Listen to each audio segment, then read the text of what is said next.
آج میں آپ حضرات کے سامنے حضرت مولانا روم رحمۃ اللہ تعالی علیہ آپ کے تعارف کے سلسلہ میں بات کرنے کا شرف حاصل کر رہا ہوں۔ آپ کی پیدائش کے جو روایات آتی ہیں ان میں تاریخ یہ بتائی جاتی ہے کہ 1207 عیسوی میں 604 ہجری میں آپ کی ولادت باسعادت ہوئی، اور وفات کی جو تاریخ روایات میں آتی ہے وہ 1272 عیسوی میں آپ کا وصال مبارک ہوا۔ اور اللہ رب العزت کے بہت ہی برگزیدہ، بہت ہی کامل اور اپنے وقت کے، اپنے دور کے جید علماء کرام، جید اکابر علماء کرام میں سے آپ تھے۔ لیکن آپ کی شہرت جو ہے یہ صوفی شاعر ہونے کے ناطے زیادہ ہوئی، صوفی اور شاعر ہونے کے ناطے آپ کی زیادہ شہرت ہوئی۔ لیکن آپ بہت بڑے عالم دین تھے، بہت زیادہ علوم پر آپ کو مہارت حاصل تھی۔ تو آپ کی عبادت ریاضت کے حوالے سے آپ کے ہی مرید خاص حضرت صفت صلاح رحمۃ اللہ تعالی علیہ فرماتے ہیں، عبادت و ریاضت کا یہ عالم تھا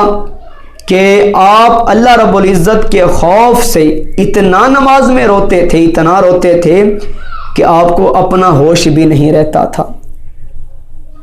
آنکھوں سے جو آنسو نکلتے تھے وہ تھمنے کا نام بھی نہیں لیتے تھے، اتنا اللہ رب العزت کے خوف سے آپ روتے تھے۔ اور عبادت کا یہ بھی عالم بتایا جاتا تھا کہ اگر آپ عشاء کی نماز کے بعد 2 رکعت نماز پڑھنے شروع کر دیتے تو 2 رکعتوں میں ہی آپ پوری رات گزارتے تھے۔ 15 20 دن تک آپ کھانا پانی نہیں کھاتے پیتے تھے، بغیر کھانا پانی کے آپ گزارا کرتے تھے۔ یہ آپ کی عبادت و ریاضت کا یہ واقعہ ہے، یہ عالم تھا۔ اور آپ کے جو پیر و مرشد حضرت شمس تبریز رحمۃ اللہ تعالی علیہ،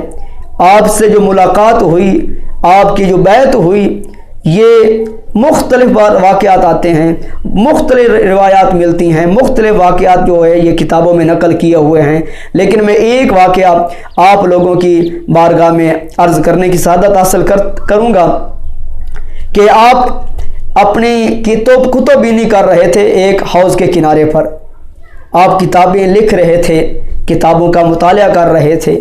تو اتنے میں حضرت شمس تبریز رحمۃ اللہ تعالی علیہ آپ کو پھر مرشد آپ تشریف لے کر آئے، تو آپ نے آ کر پہلے جو سوال کیا وہ یہ کہ میاں یہ کتابیں کیا ہیں، میاں تم کیا کر رہے ہو؟ تو حضرت جلال الدین رومی رحمۃ اللہ تعالی علیہ آپ نے پہلی نگاہ اپنے پیر و مرشد پر جب ڈالی نا تو کیا دیکھتے ہیں کہ پھٹے پرانے کپڑے ہیں، داڑھی میں گرد و غبار ہے، بال بکھرے ہوئے ہیں، صوفیانہ لباس آئے۔ تو جو صوفیانہ لباس کو دیکھ کر آپ نے یہ عرض کیا کہ بابا جی، درویش جی، آپ کو کیا پتا کتابوں کا، آپ کو کتابوں سے کیا غرض ہے؟ تو مولانا روم رحمۃ اللہ تعالی علیہ آپ کی یہ بات سن کر حضرت شمس تبریز رحمۃ اللہ علیہ نے وہ تمام کی تمام کتابوں کو اٹھایا اور اسی حوض میں پھینک دیا، اسی پانی میں پھینک دی۔ اللہ اکبر! اس وقت پرنٹنگ کا دور نہیں تھا، کمپیوٹر کا دور نہیں تھا، ہاتھوں سے کتابیں لکھی جاتی تھیں۔ آج اگر کسی کا پرنٹنگ کیا ہوا رسالہ کوئی ضائع کر دے تو اس کی غصے کا یہ عالم ہوگا کہ میں بیان نہیں کر سکتا۔ تو مولانا روم رحمۃ اللہ علیہ کے کافی سالوں کی محنت کو شمس تبریز رحمۃ اللہ تعالی علیہ آپ نے اٹھائی اور اٹھا کر پانی میں پھینک دی۔ لیکن مولانا روم رحمۃ اللہ علیہ نے کچھ نہیں کہا، اپنی زبان سے اف تک نہیں کہا، کوئی رنج، لیکن ہاں دکھ ضرور تھا، رنج ضرور تھا، تکلیف دل میں ضرور تھی کہ میں نے اتنی محنت کی ہے۔ اور یہ دکھ جو رنج تھا اس سے صرف ایک ہی لفظ نکلا تھا، وہ یہ تھا کہ اے بابا جی، اے درویش جی، آپ نے آپ کو نہیں پتا تھا کہ یہ میں نے کتنی محنت سے یہ نادر نقطے لکھے تھے، یہ ایک نسخے لکھے تھے، کتابیں کتنی محنت سے میں نے تیار کی تھیں اور آپ نے اس کو ضائع کر دی ہیں۔ تو بابا جی نے یہ جب بات سنی نا مولانا روم رحمۃ اللہ علیہ، تو آپ قریب ہوئے اور پانی سے وہی کتابیں نکالی اور نکال کر ایسے ان کو جھاڑا، اور جھاڑ کر جب رکھی تو کیا دیکھتے ہیں، ان کتابوں پر پانی کا ایک نقطہ بھی، ایک قطرہ بھی نہیں رہا۔ سب کی سب کتابیں خشک ہیں، سب کی سب کتابیں صاف و شفاف ہیں۔ یہ دیکھ کر مولانا روم رحمۃ اللہ علیہ نے جب منظر دیکھا تو دل نے یہ کہا کہ اے مولانا، یہ کوئی عام نہیں ہے، یہ اللہ کی بہت برگزیدہ ولی ہیں۔ تو اس وقت آپ نے پہلے تو شریعت کے راستے پر چل رہے تھے، آپ شریعت کے راستے کے ساتھ ساتھ آپ نے طریقت کا راستہ بھی اپنا لیا، اور